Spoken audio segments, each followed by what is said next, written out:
All right, if you're getting ready for the Queensland bar exam, you know that every single rule can be the one that makes a difference. Today, we're going to unpack a really specific but absolutely crucial part of the UCPR, how to perpetuate testimony. Think of it as a kind of legal safe deposit box, a way to lock down vital evidence for a future claim before it vanishes forever.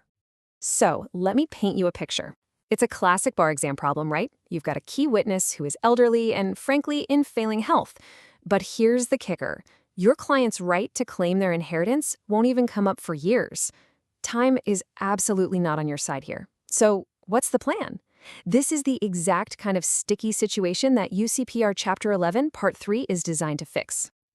And the solution has a name: perpetuation of testimony. It's basically a legal time machine. It's a process that lets you get in there and record critical evidence right now, long before a claim can even officially be filed. The whole point is to make sure that crucial testimony isn't lost to time, illness, or anything else. So here's our game plan. We're going to walk through this step by step. We'll start with Rule 410, which is kind of the first gate you have to get through. Then we'll get into the nitty-gritty of the application itself with Rule 411. After that, we'll look at what the court needs to see under Rule 412, and then the practical side of things in Rule 413. And don't worry, we'll wrap it all up with some clear exam takeaways. Okay, let's kick things off with the very first hurdle you need to clear, Rule 410. Think of this as your jurisdictional checkpoint. It's simple, but it is absolutely non-negotiable. And here it is. Rule 410 can be a total showstopper if you miss it. It says, flat out, that this entire procedure does not apply in the Magistrates Courts. The message is simple. If you want to perpetuate testimony, you have to be in a higher court.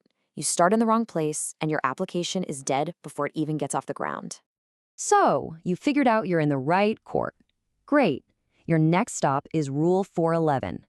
This rule is really the heart of the process. It lays out exactly how you kick things off and what your application needs to say. Okay, so Rule 411 says your application has to allege 4 key things. First, you have to show that your client would become entitled to some property or an office. Second, that this entitlement is hanging on some future event. Third, and this is a big one, you have to demonstrate that the claim cannot be brought to trial before that event happens.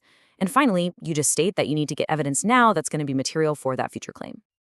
And here's a key procedural point, especially for exams. From Rule 411, subsection 3, you can only start this whole thing by application. That's it. There's no other way.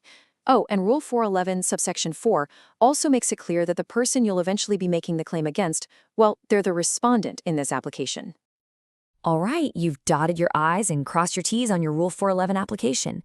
What's next? Now we turn to the court's job under Rule 412. This rule lays out the precise test a judge is going to apply before they say yes. And this is the million-dollar question for any lawyer, right? What exactly does the judge need to be convinced of? What's the threshold you have to meet to get that order? And here is where it all comes together beautifully. The test the court uses under Rule 412 is basically a mirror image of what you had to allege back in Rule 411. The court has to be satisfied that your client may become entitled to that property, that it depends on a future event, and that, you guessed it, the claim can't be tried yet. It's a logical loop. If you've pleaded the right things, the court can make the order. The court is satisfied. You've got your order. Fantastic. Now for the final piece of the puzzle, actually getting that evidence. And that brings us to Rule 413, which lays out the practical ways this can happen. So, under Rule 413, the court has 2 main options. First, it can take the evidence itself, maybe in a special hearing, or second, it can appoint an examiner under Part 2 of the rules to go out and take the evidence.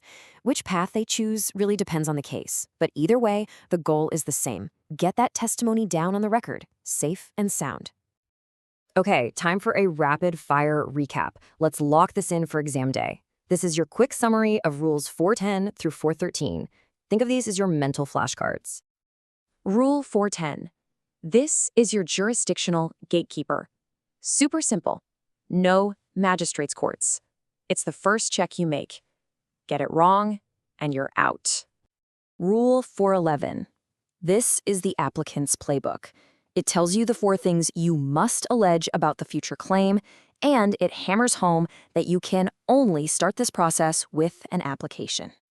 Rule 412. This is the court's test. It's the mirror image of Rule 411.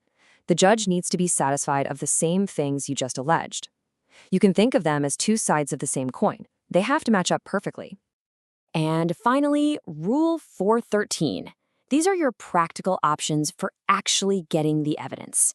Once the order is made, the court decides either it will hear the evidence directly or it will appoint an examiner to go and get it. So there you have it. You've used Rules 410 to 413 to preserve that vital testimony. But here's a final thought to chew on. Getting the evidence recorded is really only half the battle. The next big challenge, maybe years from now, is making sure that that preserved testimony is actually admissible in court. And well, that opens up a whole different chapter of the law of evidence.